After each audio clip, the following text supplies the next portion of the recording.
حتیم کے اندر جا کے آپ کسی بھی رخ نماز پڑھ سکتے ہیں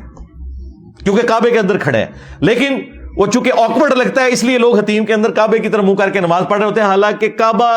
کا حصہ ہے حتیم کعبہ، اس میں آپ کھڑے ہو کے کسی طرف بھی نماز رخ کر کے پڑھیں وہ نماز ہی شمار ہوگی کیونکہ آپ اس کے اندر ہیں۔ بسم اللہ الرحمن الرحیم۔ ابھی آپ سن رہے تھے انجینئر مرزا جو کہہ رہا ہے کہ خانہ کعبہ کے ساتھ جو حتیم بنی ہوئی ہے، کہتا ہے اس کے اندر آپ جب نماز پڑھیں نا تو آپ کسی بھی سمت کسی بھی طرف یعنی رخ کر کے نماز پڑھ سکتے ہیں، خانہ کعبہ کی طرف منہ کر کے نماز پڑھنا ضروری نہیں۔ اور وجہ کیا بتا رہا ہے؟ کیونکہ حتیم جو ہے وہ خانہ کعبہ میں داخل ہے۔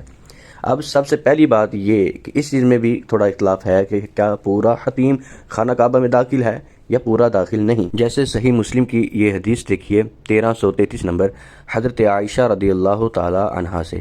رسول اللہ صلی اللہ تعالی علیہ وسلم نے فرمایا، عائشہ اگر تمہاری قوم کا شرک کا زمانہ قریب کا نہ ہوتا، یعنی لوگ نئے نئے مسلمان ہوئے ہیں شرک چھوڑ کر، تو میں ضرور کعبہ کو گراتا، اس کے دروازے کو زمین کے ساتھ لگا دیتا اور میں اس کے 2 دروازے شرکی دروازہ اور دوسرا غربی دروازہ بناتا، اور حجر یعنی حتیم جو ہے اسے 6 ہاتھ کا حصہ اس میں شامل کرتا، کس میں؟ خانہ کعبہ میں۔ اب دیکھیے دوسری حدیث جو صحیح مسلم کی ہی ہے اور انٹرنیشنل نمبر جو ان دونوں حدیث کا سیم ہے، لیکن یہ 3245 نمبر روایت ہے۔ حضرت عائشہ رضی اللہ تعالی عنہا فرماتی ہیں، کہتے کہ بلا شبہ اللہ کے رسول نے فرمایا صلی اللہ علیہ وسلم، اگر لوگوں کے کفر کا زمانہ قریب کا نہ ہوتا اور میرے پاس اتنا مال بھی نہیں جو اس کی تعمیر مکمل ہونے میں میرا معاون ہو، تو میں حتیم جو ہے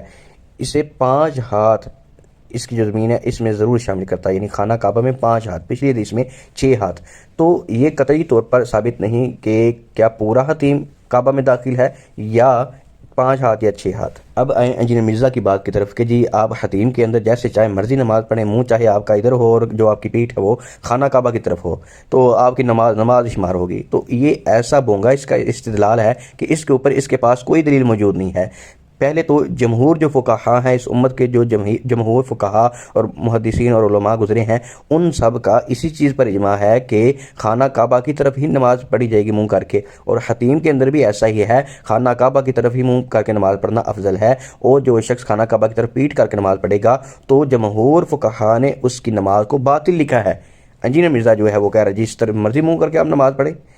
تو اگر دیکھا جائے کیا پورا حتیم داخل ہے یا نہیں، تو جو حصہ حتیم کا داخل ہوگا اس میں بندہ نماز پڑھے تب تو سمجھ آتا ہے، لیکن جو حصہ حتیم کا کعبہ میں داخل نہیں ہوگا تو اس میں کیسے ہو جائے گی؟ لیکن ان ساری چیزوں سے قطع نظر میرا انجینئر مرزا سے یہ سوال ہے، تم تو کہتے ہو کہ تم علمی کتابی ہو اور کتابوں کا خدا اور احبابوں کا خدا اور ہے، تو بات پھر اپنی نہ کرو اور نہ ہی تم خود کو بابا ڈکلیئر کرو، بلکہ تم کوئی حدیث پیش کرو، کسی صحابی کا عمل پیش کرو یا کسی تابعی کا قول پیش کرو کہ اس نے صحابی کو دیکھا ہو ایسے کرتے ہوئے، اپنی طرف سے بونگے مارنا بند کرو۔